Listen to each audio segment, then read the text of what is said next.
السلام علیکم۔ آج کی ویڈیو ان افراد کے لیے نہایت ہی فائدہ مند ثابت ہو سکتی ہے جنہیں ڈینگی بخار، کمزوری، سستی اور تھکاوٹ رہتی ہے، اور ڈاکٹر نے جو دوا دی ہے آپ ڈاکٹر کے مشورے سے استعمال کرتے رہیں۔ لیکن وہ کون سے ایسے اہم فروٹس ہیں جو آپ کو صحت مند اور آپ کو جلد سے جلد آپ کی کمزوری کو دور کر کے تاکہ آپ کی طاقت جلد واپس آ جائے اور جسم اور ہاتھوں کی کمزوری ختم ہو جائے۔ چلتے ہیں ویڈیو کی طرف۔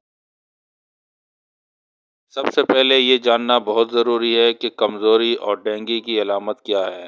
نمبر 1، جسم بہت تھکا ہوا محسوس ہوتا ہے۔ نمبر 2، ہاتھ اور پاؤں میں کمزوری۔ نمبر 3، معمولی کام کرنے میں بھی تھکن، کچھ کھانے کو دل نہیں چاہتا۔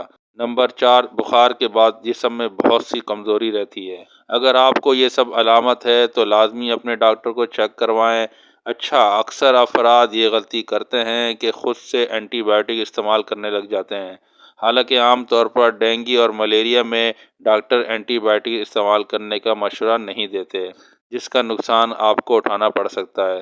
تو سب سے پہلے آپ کو ڈاکٹر کو چیک کروانا ہے تاکہ ڈاکٹر آپ کو صحیح مشورہ دے۔ اور ان علامات میں وہ کون سے فروٹ ہیں جو آپ کو فوراً استعمال کرنا شروع کرنا چاہیے تاکہ آپ کی طاقت اور مدافعتی نظام بحال ہو سکے۔ نمبر 1، مالٹا اور کنو۔ قوت مدافعت کو فوراً بڑھاتا ہے، بخار میں ہونے والی کمزوری کو دور کرتا ہے۔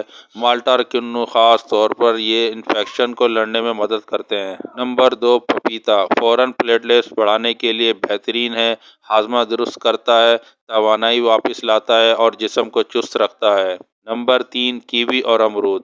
خون بنانے اور توانائی واپس لانے میں مدد کرتا ہے، پلیٹلیٹس بڑھانے میں بھی مددگار ثابت ہو سکتا ہے اور ہاضمے کا نظام کو بھی صحیح کرتا ہے۔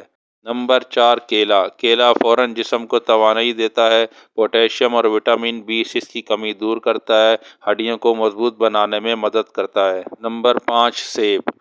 ملیریا اور بخار اور سردی کی وجہ سے جسم کمزور ہو جاتا ہے۔ سیب کے اندر وٹامن C مدافعتی نظام کو مضبوط کرتا ہے۔ سیب میں آئرن اور وٹامن موجود ہوتے ہیں جو خون بنانے میں مددگار ہیں، طاقت اور توانائی کو واپس لاتے ہیں، ہاضمہ اور جسمانی نظام کو مضبوط کرتا ہے، جس سے آپ صحت مند ہونے لگ جاتے ہیں۔ تو ناظرین، آپ نے جانا کہ اگر آپ کو یہ سب علامات ہو جو اوپر بتائی گئی ہے تو آپ نے سب سے پہلے ڈاکٹر کے پاس جانا ہے اور ساتھ میں جتنے فروٹوں کا آپ کو بتایا گیا ہے ان کا استعمال شروع کر دینا ہے تاکہ آپ کو وائرل بیماریوں سے بچ سکیں۔